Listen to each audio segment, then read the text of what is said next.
Hi baby, welcome back to your home parce que vous êtes ici chez vous. Est-ce que vous savez que pour faire le chez vous là, il faut beaucoup de cardio? Je suis quelqu'un, j'ai pas de souffle.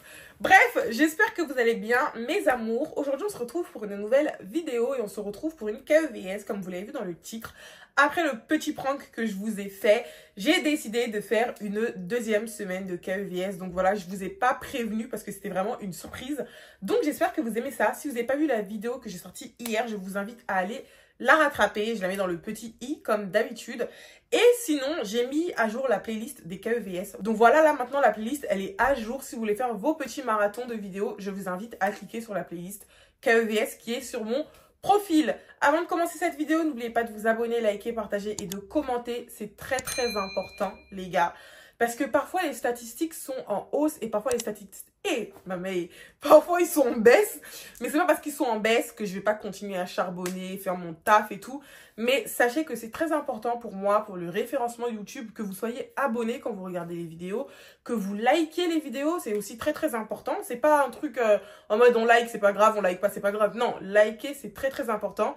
Et les commentaires, vous connaissez déjà l'importance des commentaires, je n'ai pas besoin de vous le rappeler.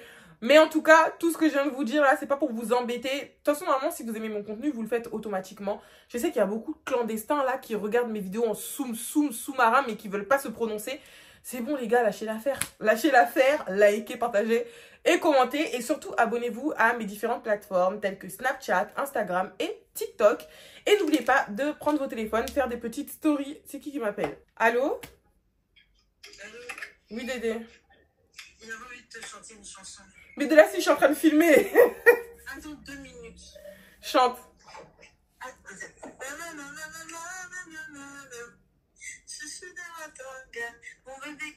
Mais est-ce que tu sais que je vais te mettre dans la vidéo là? Je vais te mettre dans la vidéo. Avant que je chante pour ma belle-sœur. Mais t'es pas bien.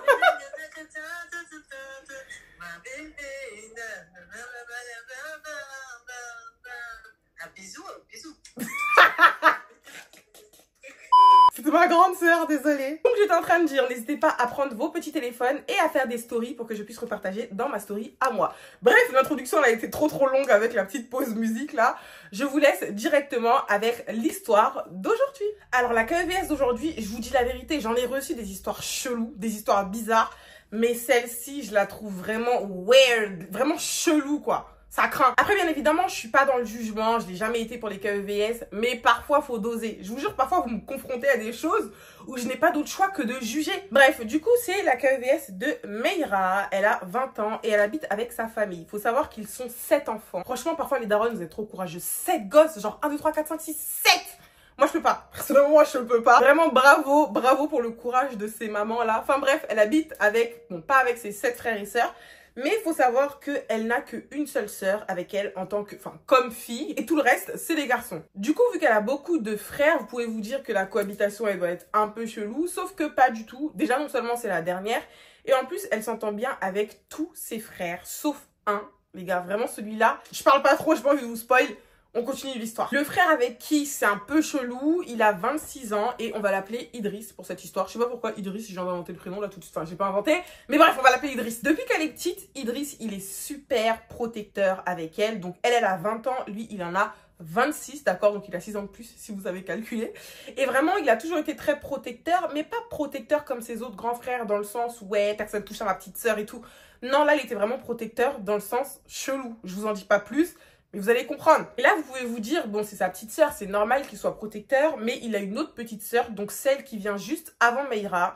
Et avec elle, il est absolument pas comme ça, sachant que les deux, elles n'ont que 1 an et demi d'écart. Vous voyez, c'est pas comme si c'était sa grande sœur de 6 ans d'écart comme lui. Non, pas du tout. Ils ont que 1 an et demi, donc en vrai de vrai, si tu te comportes comme ça avec Meira, t'es censé faire la même chose avec ton autre petite sœur. Faut savoir que durant toute sa scolarité au lycée, donc la scolarité de Meira, son frère ne la laissait rien faire. Il ne la laissait pas vivre.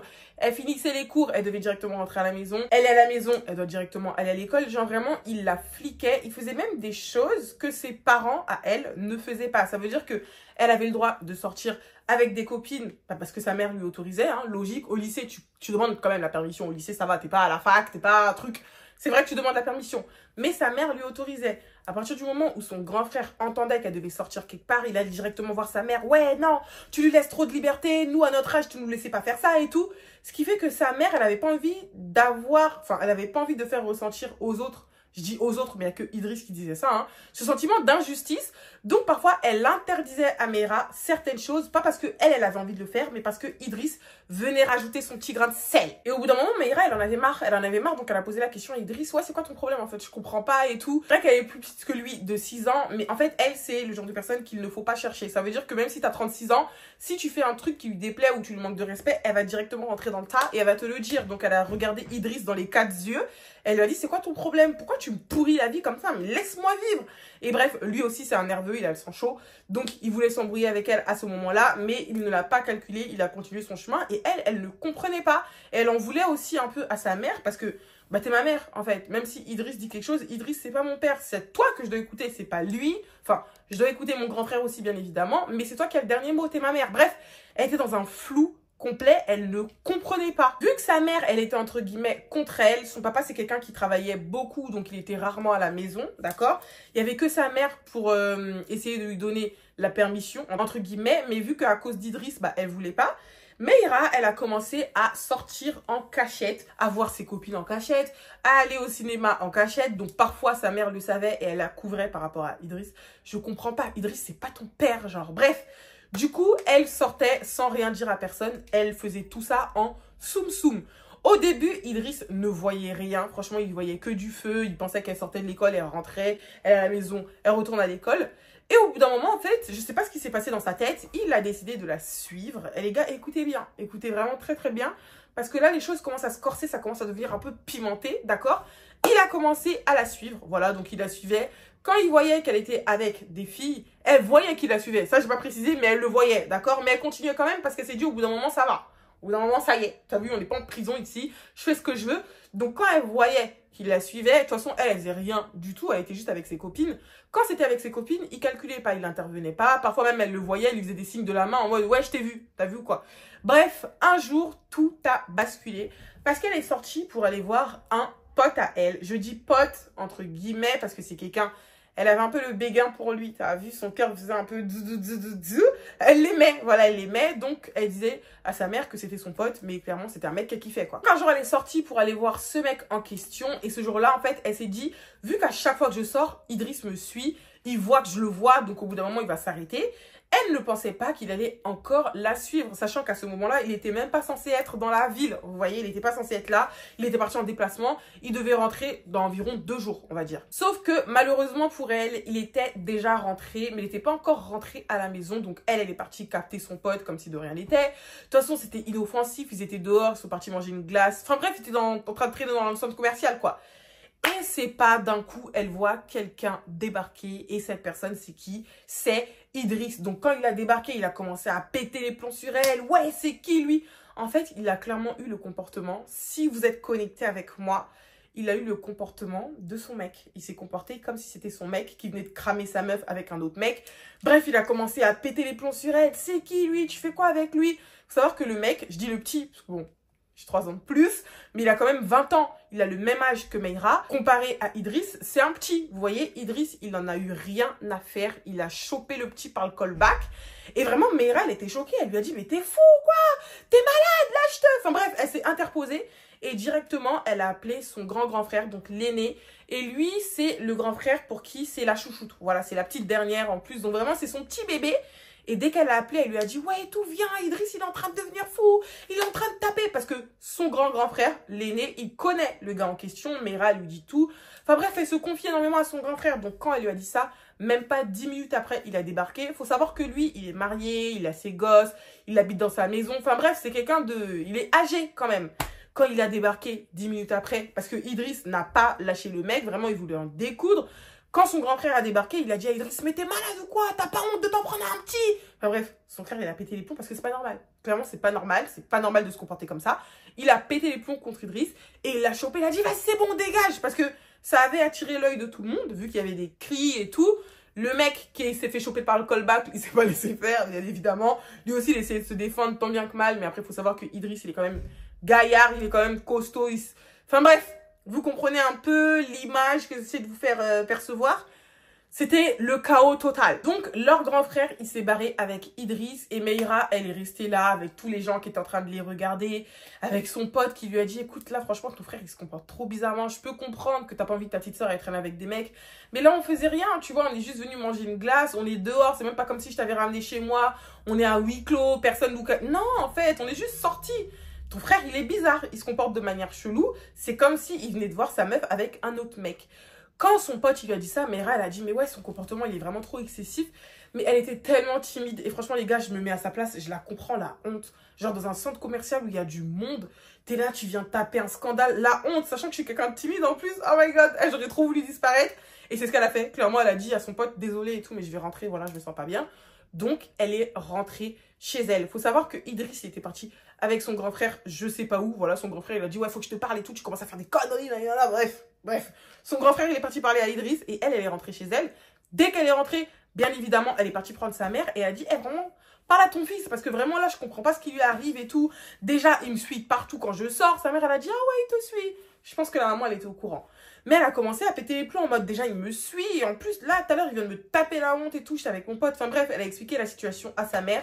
Et sa mère aussi trouvait ça beaucoup trop excessif. Donc, elle a appelé Idriss, qui était avec, du coup, son aîné. Et elle lui a dit, ouais, tu viens à la maison tout de suite, faut qu'on parle. Donc, le grand frère, il a ramené Idriss à la maison. Et sa mère, elle a commencé à parler avec lui en mode, mais à quoi tu joues? Laisse la petite vivre. La petite, c'est pas ta femme, d'accord? T'as 26 ans. Si tu vas aller trouver une femme, va le faire dehors. Mais arrête de mener la vie dure à la petite. Je sais pas pourquoi j'ai pris cet accent.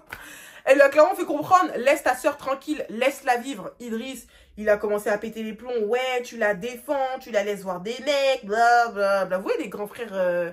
qui veulent trop avoir un rôle.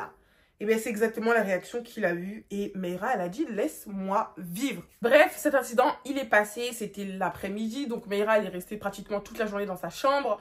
Faut savoir que le soir, eux, quand ils mangent pas individuellement. Vraiment, ils se mettent tous autour de la table. C'est quelque chose que leur maman, elle a instauré. Elle a dit, c'est mort. Il y a personne qui va manger dans la cuisine ou je sais pas où. Même si on est fâché, tout le monde s'assoit autour de la table et on mange tous ensemble. Donc, c'est ce qu'ils ont fait. Il y avait Idriss qui était là, mais en fait, il y avait vraiment un silence et un froid de la part de Meira. Du coup, elle calculait personne. Et il y avait aussi un froid de la part d'Idriss qui, pour lui, avait raison par rapport à ce qu'il avait fait, alors que vraiment pas du tout. Bref, elle a fini de manger. Elle a demandé à sa mère si elle pouvait sortir de table. Donc, elle est sortie de table. Elle est montée dans sa chambre. Et bon, après, les autres sont restés manger. Quand tout le monde a fini, chacun est parti dans sa chambre et tout. Au bout d'un moment, elle sort de sa chambre pour aller aux toilettes. Et elle tombe sur qui? Elle tombe sur Idriss. Vous allez me dire, logique, ils habitent dans la même maison. C'est pas Idriss, il la plaque contre le mur. Il lui dit quoi? Il dit, ouais, et tout, t'arrêtes tes conneries de vouloir voir des garçons. Il a pas parlé fort parce que sa mère, elle avait déjà mis un coup de pression. Donc, il lui a parlé tout doucement en lui disant, ouais, t'arrêtes tes conneries de vouloir voir des garçons et tout là. T'es ma petite femme à moi. Déjà, quand j'ai lu ça, j'ai dit, wouh, wouh, wouh, wouh. Je me suis dit, pardon. Et ça, je ne voulais pas préciser parce que je ne voulais pas vous spoil au niveau de l'histoire. Mais il faut savoir que depuis toujours, Idriss a eu la très mauvaise habitude, très dégueulasse, très vraiment, d'appeler sa petite sœur ma petite femme. Tout le monde prenait ça un peu à la rigolade, sauf que Meira, ça la faisait pas rire. Et elle lui disait clairement, arrête de m'appeler comme ça, en fait, je suis pas ta femme, je suis ta sœur. T'as vu ou pas? Et là, quand il lui a fait ça, elle a poussé sa main, elle lui a dit, t'arrêtes vraiment tes conneries, en fait, je suis ta petite sœur. Et elle commençait à voir ça de plus en plus chelou. Elle s'est dit, mais le mec, soit il a un problème psychologique, soit il a un problème psychologique. C'est vraiment l'un ou l'autre. Parce que c'est pas possible d'être normalement constitué et d'appeler ta petite sœur, j'allais dire ta femme carrément, tellement ça me perturbe, d'appeler ta petite sœur ma petite femme. Enfin bref, c'était dégueulasse. Bref, elle l'a poussé dans un coin là-bas là et elle est repartie dans sa chambre aussi vite qu'elle est sortie. Dites-vous carrément, elle est même pas allée aux toilettes à ce moment-là tellement elle était blasée de lui. Et je vous ai dit, elle a une sœur qui est âgée d'1 an et demi de plus qu'elle. Donc le lendemain, elle en a parlé à sa sœur. Elle lui a dit, voilà comment Idriss il se comporte avec moi et tout. Est-ce qu'avec toi, il est pareil? Parce qu'en vrai de vrai, sa sœur, elle est assez timide dans la maison. On l'entend pas beaucoup parler. C'est quelqu'un qui est dans son coin. Elle est dans son monde. Voilà, elle est vraiment dans son monde. Et sa sœur, elle lui a dit, ouais, et tout, enfin, il est chelou. Moi, avec moi, il est pas comme ça. Tout ça, je comprends pas pourquoi il se comporte comme ça avec toi. Va en parler encore une fois à maman, parce qu'au bout d'un moment, faut qu'elle réagisse elle aussi. Donc Meira, elle est encore partie parler à sa mère et elle lui a dit, maman, j'en peux plus, Idriss, il se comporte d'une façon chelou. Et à ce moment-là, il y avait également le père de Meira, parce que je vous ai dit, il bouge beaucoup à cause du travail, mais il y a des jours où il peut rester, je sais pas moi, 1 semaine, 2 semaines à la maison sans bouger. Voilà, il a un métier, je vais pas rentrer dans les détails, mais un métier qui l'emmène à bouger de façon occasionnelle, et il y a des moments où il peut rester longtemps à la maison. Bref, À ce moment-là, le père de Mehra, il était là et elle a dit à ses parents, clairement, j'ai envie de parler avec vous parce que la situation et la façon dont Idriss il se comporte avec moi, je ne comprends pas. Donc elle a commencé à expliquer à ses parents que ouais, bon déjà le fait qu'ils m'interdisent d'aller voir mes copines, moi je comprends pas du tout. Elle a expliqué à son père parce qu'en fait, vu que c'est une fille, vous savez très bien la relation que les papas ils ont avec leur fille. C'est sa petite fille chérie quoi. Et elle a vraiment joué sur ça. Carrément elle a sorti les larmes. Pas parce qu'elle voulait manipuler ses parents, mais parce qu'elle en pouvait plus clairement. Et quand elle a dit à sa mère, bon du coup à sa mère et son père que Idriss, il arrêtait pas de continuer à l'appeler ouais ma petite femme et tout. Son père il a crié vraiment Idriss. Idriss il s'est ramené, il a dit ouais c'est quoi le problème. Et du coup son père il a commencé à lui dire déjà assieds-toi, on va discuter. En face de Mehra pour que Mehra puisse vraiment sentir qu'elle a le soutien de ses parents et qu'elle n'ait pas peur d'Idriss parce que clairement il lui faisait des coups de pression dans la maison à tout va. Son père il a dit à Idriss ouais assieds-toi. C'était dans la chambre de leurs parents quand ils ont eu cette discussion. Idriss il s'est assis sur le lit des darons et tout et le daron il a commencé à dire déjà tu m'arrêtes tes bêtises d'appeler ta soeur ma petite femme parce que c'est pas ta femme c'est ta soeur, d'accord? Il a répété exactement la même chose que Mehra elle a dit si tu veux une femme va la chercher dehors mais elle c'est ta petite soeur, tu arrêtes tes conneries de vouloir l'interdire de sortir, c'est moi le papa ici, même si je suis pas là souvent. Si j'ai envie que Mehra, elle arrête de sortir, je vais lui dire moi-même. J'ai besoin de personne pour lui donner des ordres. Donc, tu arrêtes ça tout de suite. Le seul moment où je t'autorise à donner un ordre, c'est si tu vois qu'elle est en train de faire des conneries dehors, elle est en train de, je sais pas moi, voler ou de brûler je sais pas quoi. Là, tu lui mets un coup de pression, tu lui dis Mehra, tu rentres à la maison. Ou si tu vois qu'elle est en danger, mais tu arrêtes de vouloir prendre la place des parents. Tu es son frère. Enfin bref, son père, il lui a mis un bon coup de pression. Ça, vraiment, quand j'ai lu cette partie d'histoire, j'étais bien contente. Fallait que quelqu'un vienne intervenir comme ça dans l'histoire parce que c'était pas possible. Mais ça ne s'est pas arrêté là, les gars. Donc, sur le coup, Idriss, il a fait mine de comprendre. Sauf que pas du tout. Là, on va arriver à un moment de l'histoire. C'est vraiment le moment où c'est pourquoi je vous ai dit en début de KVS que cette histoire, elle est weird, elle est dégueulasse, elle est bizarre. Bref, ils ont eu cette petite conversation-là, dans la chambre des darons, la petite réunion-là. Et Mehra, elle s'est dit... Enfin, mon père, il a parlé. Ma mère, elle était d'accord avec lui. Je pense que cette fois, Idriss va me laisser tranquille pour de vrai. Sauf que nenni, pas du tout. À un moment, elle est partie prendre sa douche. Faut savoir que elle, bon, c'est sa famille qui est avec elle dans la maison. Donc, la plupart du temps, quand elle se douche, elle ne ferme pas la porte à clé. D'accord? Elle prend sa douche. Elle s'apprêtait à sortir pour aller au cinéma avec des copines. Et c'est pas, elle entend quelqu'un rentrer dans la salle de bain. Donc, elle tire le rideau de douche et elle voit que c'est Idriss. Idriss a vu que c'était elle, mais il voulait rentrer quand même. Donc, il ferme la porte derrière elle. Et elle lui a dit, ouais, mais tu fais quoi là? Tu fais quoi là? Et elle a commencé à crier, genre, papa! Bref, elle a... Pourquoi j'ai crié comme ça? Elle a commencé à péter les plombs, à crier, parce qu'elle comprenait pas. En fait, je suis en train de me laver, tu vas faire quoi dans la douche pendant que je me lave? Le père de Mehra, il a débarqué pendant que elle, ben, elle se cachait derrière le rideau de douche, en fait.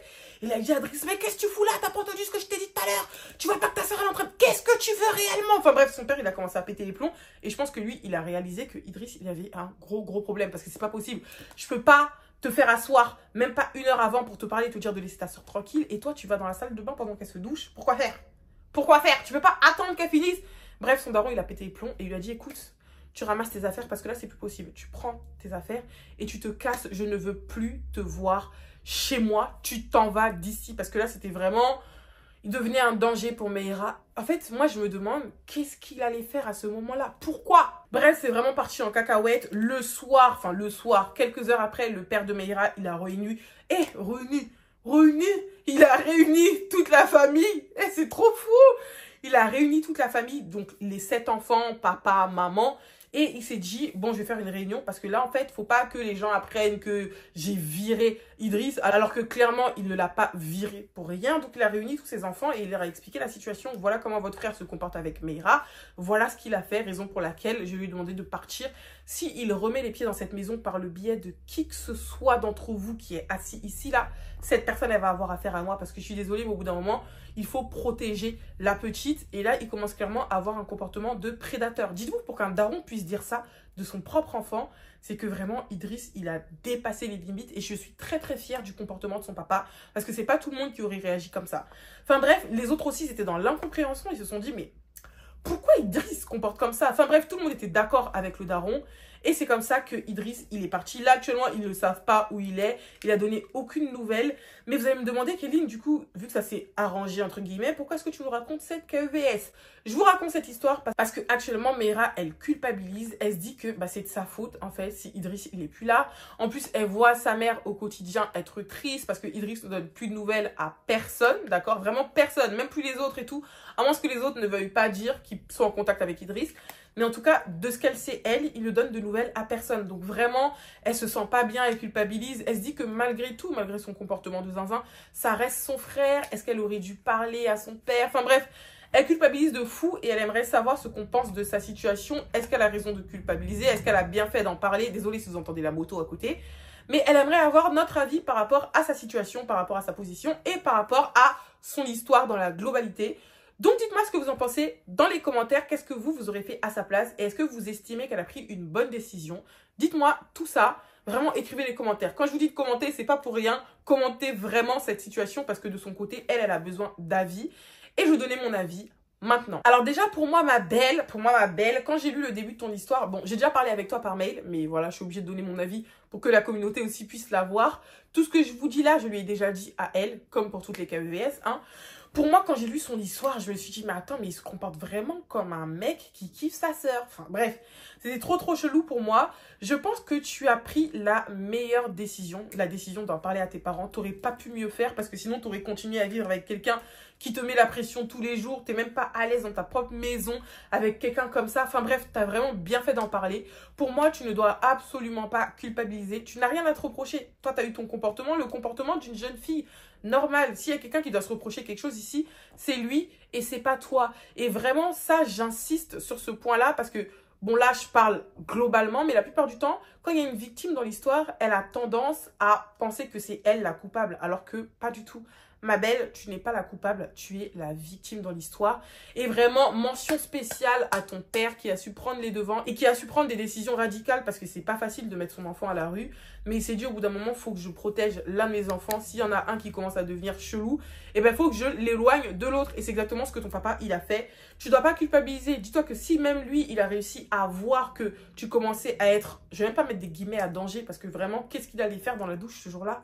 Tu sais pas, ça aurait pu aller beaucoup plus loin. Imagine, tu étais toute seule à la maison. Vraiment, pense à tout ça et dis-toi que tu n'as pas mal fait. Tu as pris la bonne décision. Ne culpabilise pas. C'est un grand garçon, il a 26 ans. Crois-moi que il sait très bien où il est actuellement. S'il donne de nouvelles à personne, c'est qu'il se porte très bien. Voilà. Bon, après, il peut être dans le mal aussi, mais franchement, est-ce qu'on en a quelque chose à faire? Est-ce qu'on en a quelque chose à faire? Non. Ma belle, ne culpabilise pas. En tout cas, c'est mon avis à moi. Dites-moi ce que vous en pensez dans les commentaires. Voilà mes amours, c'est tout pour la KEVS d'aujourd'hui. J'espère que cette histoire vous aura plu. Avant de partir, n'oubliez pas de vous abonner, liker, partager et de commenter. Et n'oubliez pas, j'ai dit liker, j'ai déjà dit liker. Prenez vos petits téléphones, faites des stories pour pouvoir m'identifier pour que je repartage dans ma story à moi.